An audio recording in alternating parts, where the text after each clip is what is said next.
भारतीय संस्कृतीमध्ये सण उत्सवांना धार्मिक श्रद्धेबरोबरच सामाजिक, सांस्कृतिक आणि पर्यावरणीय महत्त्व आहे। हिंदू धर्मातील महिलांसाठी वटपौर्णिमा हा अत्यंत पवित्र आणि महत्त्वाचा सण मानला जातो। ज्येष्ठ महिन्यातील पौर्णिमेला हा सण साजरा केला जातो। विवाहित स्त्रिया आपल्या पतीच्या दीर्घायुष्य, उत्तम आरोग्य, सुख समृद्धी आणि अखंड सौभाग्यासाठी वटसावित्री व्रत करतात। या दिवशी वडाच्या वृक्षाची पूजा करून सावित्रीच्या पवित्रतेच्या आदर्शाचं स्मरण केलं जातं। वटपौर्णिमा हा केवळ धार्मिक विधी नाही, भारतीय संस्कृतीतील कौटुंबिक मूल्य, निष्ठा, प्रेम आणि समर्पण यांचं प्रतीक आहे। विवाहित स्त्रिया या दिवशी वडाच्या वृक्षाभोवती सूत गुंडाळून पूजा करतात आणि प्रार्थना करतात, मला आणि माझ्या पतीला आरोग्य संपन्न दीर्घायुष्य लाभू दे, आमच्या संसारात सुख, समृद्धी, धनधान्य, संतती आणि भरभराट नांदो। या व्रतामध्ये स्त्रिया उपवास करून देवपूजा, कथाश्रवण आणि वडाच्या वृक्षाचं पूजन करतात। धार्मिक ग्रंथानुसार हे व्रत ज्येष्ठ शुद्ध त्रयोदशीपासून ते पौर्णिमेपर्यंत 3 दिवस करण्याची प्रथा आहे। या काळात उपवास, पूजन आणि सावित्रीची कथा ऐकण्याचं महत्त्व सांगितलं जातं। आजच्या धावपळीच्या जीवनात सलग 3 दिवस उपवास करणं शक्य नसल्यास केवळ पौर्णिमेच्या दिवशी उपवास करून व्रत पूर्ण केलं जातं।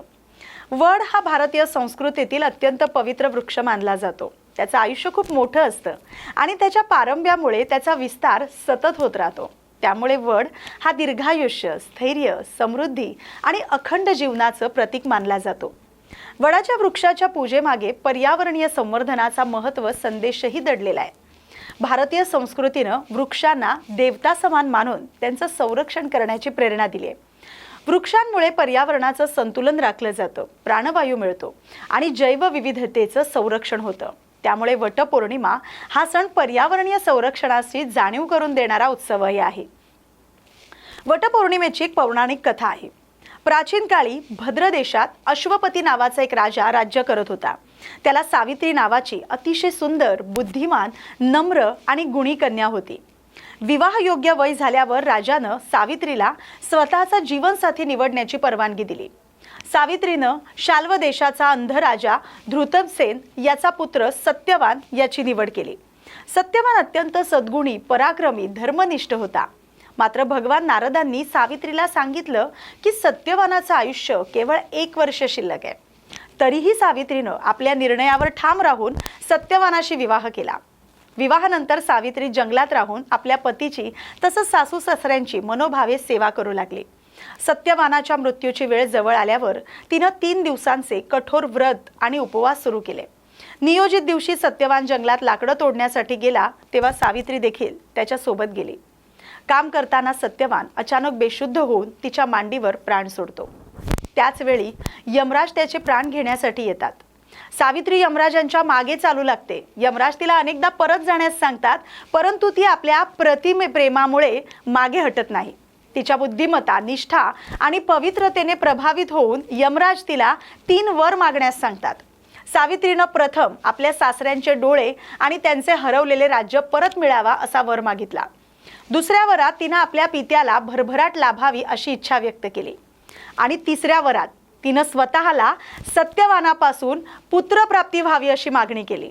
यमराजांनी तथास्तु म्हटल्यावर त्यांना आपल्या वरदानामुळे सत्यवानाला जिवंत करणं आवश्यक असल्याची जाणीव झाली। त्यांनी सत्यवानाचे प्राण परत दिले।